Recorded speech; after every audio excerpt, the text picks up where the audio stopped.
Fort Caldwell was a working base, loud with engines, heavy with discipline, and filled with people who chose a life of sacrifice and silence. Every year, they gathered for the show. A day of combat drills used to assess morale and remind the ranks of what excellence looked like.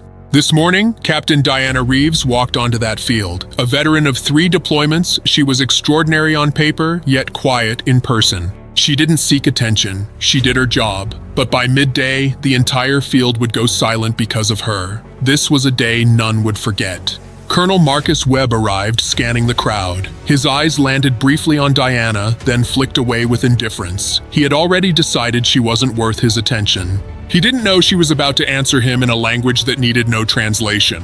The show was about to begin. Marcus Webb joined the Army at 19. The military was built for men like him, unmoved and controlled. His authority was in the small things, the waited pause, the subtle disrespect that arrived softly. Then there was Diana Reeves. He'd read her qualifications like a menu at a restaurant he'd already decided not to visit. Diana cataloged these slights like weather. To know exactly what she was moving through, she ran training with precision. Her soldiers liked her. In this world, that was not a small thing. Webb added a note to the schedule. Include a proper balance of representation. A small jab hidden in plain sight. On the morning of the show, she sat alone. It wasn't fear, it was attention. Her mind going clear. She tied her boots and walked toward the center of the field. She was walking into history. By the end of the day, her name would be repeated for weeks. A story of disciplined intelligence. In the end, the work speaks loudest. Informed courage. Final reflection. The morning moved with military precision. 500 soldiers sat in disciplined silence, waiting for the demonstration. At the center sat Colonel Webb, a man who filled space with his presence, watching with a dismissive eye. Captain Diana Reeves took the mat without theatrics. Her focus was absolute, her movements fluid and controlled. Then, the schedule broke. Webb stood. These techniques look choreographed, he stated, his voice a cold weight. I think what's missing is real resistance. Stick to what you're assigned, Captain. Know your place. The words landed like a blow. 500 soldiers sat in a silence so thick it felt like high alert. Diana did not flinch. She looked him in the eye and spoke 4 words that changed everything. Colonel, would you like to be my partner? There was a pause that lasted 4 seconds. Some said it felt like 10, others said it was barely a breath. But everyone agreed. The question caught Webb off guard. In the architecture of how he understood interactions, this was not a door he had left open. He anticipated compliance. He did not anticipate this. Diana turned the challenge cleanly back around, presenting it as an invitation. For those 4 seconds, Webb's face was readable. His jaw tightened. His eyes stayed on her. He made the only decision available to a man like him. He nodded. Fine, he said. Show me what you've got, Captain. Diana did not react to the crowd. She wrapped her wrists with unhurried, routine motions. She had done this 1,000 times. She was ready. Webb outweighed her by 60 pounds. He was a wall of muscle and authority, but he was also running a calculation, measuring risk, adjusting expectation. He knew she was fast. Diana settled into her stance, balanced, open. The field went very quiet. The tension between them was a living thing. Then, with a sudden burst of explosive power, Colonel Webb moved. Diana Chen Reeves had learned to fight in a gymnasium that smelled of old rubber and disinfectant. She was 12 years old when her father first brought her there. A weeknight in November, rain hard against the skylights. The instructor was a retired military police officer named Grant, who spoke with his hands more than his mouth. Her father was not a fighter himself. He was an accountant. But he had grown up watching the women in his family manage threats quietly.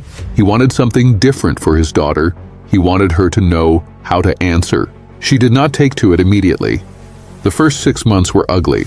She was small and reluctant to commit. Grant told her repeatedly that hesitation was the most expensive habit a person could carry. That the moment before a defense, the fraction of a second where the brain argues with itself, was where most people lost. It took her 2 years to find her timing. When it came all at once. As a single threshold crossed, something clicked into place behind her eyes and she stopped thinking and started moving. Grant stopped the drill, looked at her and said simply, "There it is." By the time she was 17, she was helping teach the junior classes. By the time she joined the Army, she had trained continuously for a decade across 3 different disciplines. The Army gave her structure and resources she had not had before. She absorbed everything available. What made her exceptional was not any single physical attribute. What set her apart was precision. The ability to place a technique exactly where it needed to go with exactly the force required. That was worth more than size. She had applied it twice in real situations, once overseas during a security patrol that turned dangerous without warning, and once stateside at a parking facility late at night. Both situations had ended quickly. She had walked away. She did not talk about these incidents. They were in her file, listed in dry bureaucratic language that drained them of weight.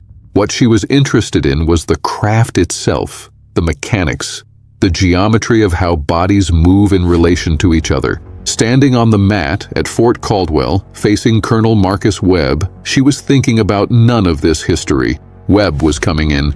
He believed he could control the outcome through size alone. She had seen that belief before. She breathed out once, slowly, completely, and then she was still. True authority isn't granted by rank. It's forged in the 1.4 seconds where theory meets reality. Colonel Webb lunged with his full weight.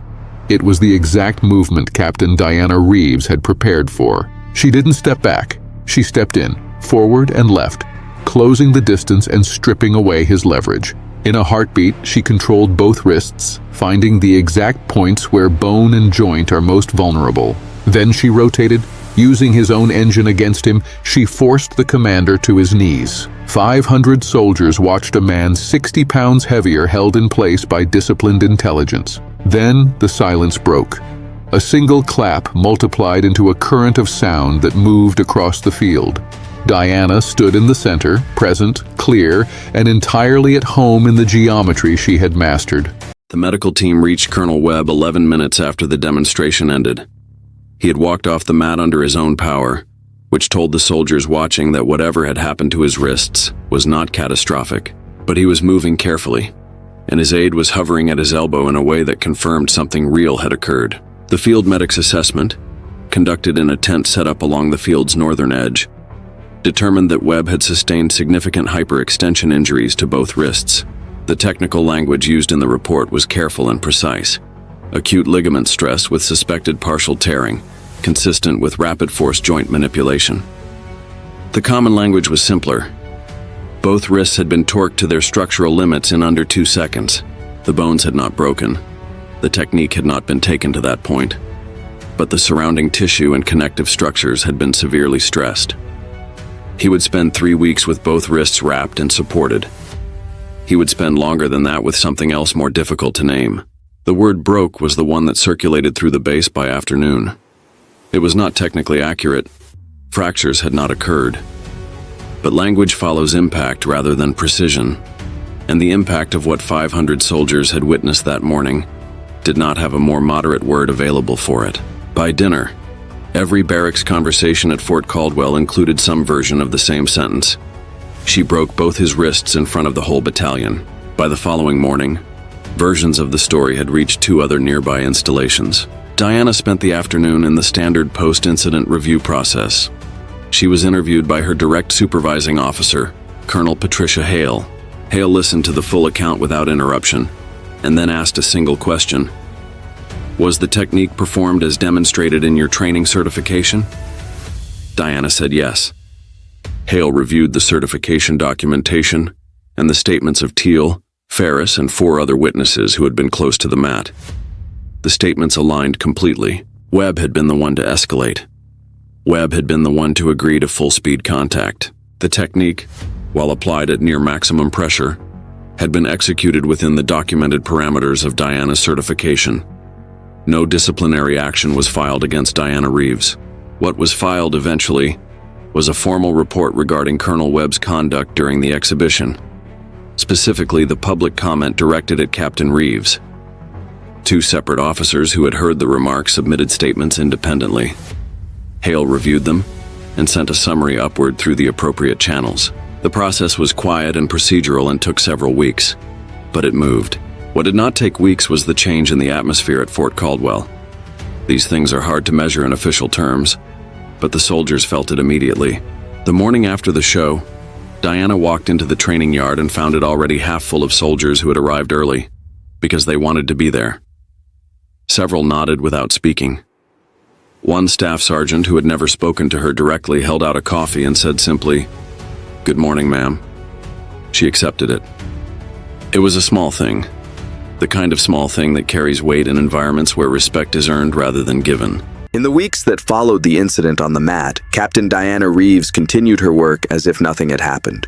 This was perhaps the most remarkable part of the story, that she did not change. She ran the same training sessions with the same precision and patience. She submitted her reports on time and in full. She engaged with her soldiers the way she always had, directly, with care, without condescension. She did not refer to the incident in the field unless someone else brought it up. And even then, she did not discuss it at length. 2 weeks later, during a quiet moment after a briefing, Lieutenant Priya Okafor approached her. Priya asked her, "How are you doing with all of it?" Diana thought for a moment before responding. "It was a technique," she said. "The same one I've performed 400 times. The only difference was the context." Priya looked at her and said, "That's not quite what I'm asking." Diana was quiet for a long moment. "I know," Diana said. "I'm fine. I was fine before. I'm the same." And she meant it. That was the thing. She had not needed the moment on the mat to validate what she already knew about herself. She had not needed the applause to confirm her worth. The knowledge had been there for 22 years, built in the gymnasium with old rubber floors, reinforced through every deployment. She had been underestimated 1,000 times, and every time, she chose not to correct them with words. She had corrected it with precision, with a technique applied exactly to its limit. 22 years of truth in 2 seconds. Marcus Webb was moved to an administrative assignment during his recovery. He did not seek confrontation with Diana again. He did not apologize. Some men never find the language for that. But something in his behavior began to shift in the months that followed.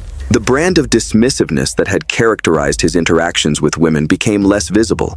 Whether it changed in his mind was a question only he could answer. The formal review resulted in a notation in his service record, not a reprimand, but a documented flag for future evaluation. In the language of military bureaucracy, this was a modest consequence, but inside the organization, it meant more than many received. Diana was not involved beyond her initial account. She was not consulted on the outcome, nor did she ask to be. What the institution decided to do with the information was the institution's business. She had done her part. What happened on the mat belonged to her.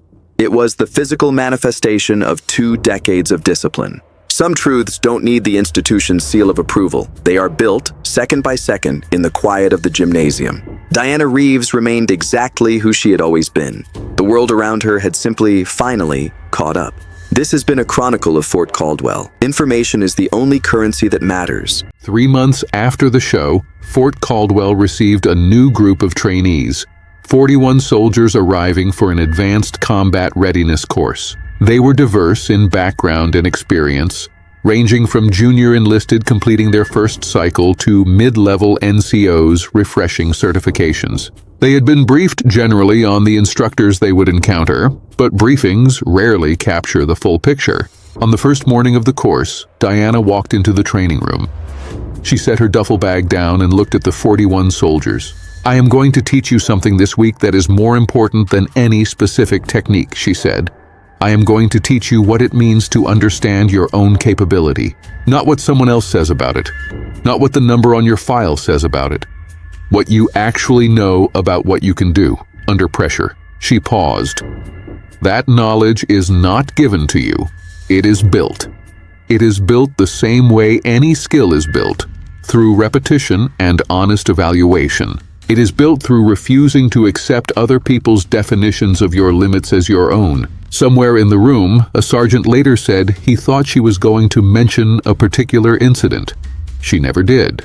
She simply moved on. What those soldiers learned over the following week was rigorous, practical, and well-organized.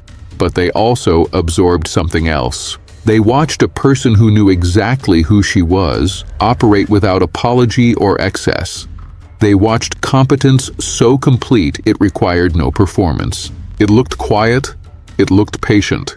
It looked to some of them like something they had not seen before. At the end of the week, one of the trainees, a young woman named Specialist Kezia Marsh, had been struggling with confidence throughout the course. During the final evaluation, she completed her assessment sequence without error for the first time. She held the final position and stood straight. She looked at Diana. Diana looked back at her and gave a single nod. That was all. It was enough. Kezia Marsh cried briefly in the bathroom afterward, not from sadness, from the specific relief of finding proof of what she needed to know about herself. This is the essence of what we call informed courage. It isn't loud and it doesn't need an audience. It is simply the truth of one's own capability. At Fort Caldwell, the training never truly ends. It just settles into the bones of those who survive the honest evaluation. Competence is a quiet companion. It doesn't ask for permission, and it never needs to apologize for its existence. Diana Reeves moved on to the next group, leaving behind 41 soldiers who now knew exactly who they were. In the end, the most disciplined intelligence is the one that recognizes its own limits, only so it can systematically dismantle them. Proof isn't found in the briefing. It's found in the moment where knowledge and pressure meet and form something unbreakable. Fort Caldwell, where the curriculum is life and the grade is survival. The story of Fort Caldwell traveled in pieces, but the core was witnessed by 500 people. She was told to know her place, and moments later, he was on his knees. What the story meant depended on who received it. For some, a demonstration. For others, the truth that competence does not require permission, and excellence does not negotiate. Diana Reeves did not seek to be a symbol. She was a professional who did her job with disciplined intelligence, maintaining a standard that defined the base. On the day of her transfer, her unit appeared without being asked. No formal farewell, just a silent show of respect for the standard she set. In 2 seconds on a rubber mat, she demonstrated exactly what her place was, and no one ever tried to define it for her again. This is excellence.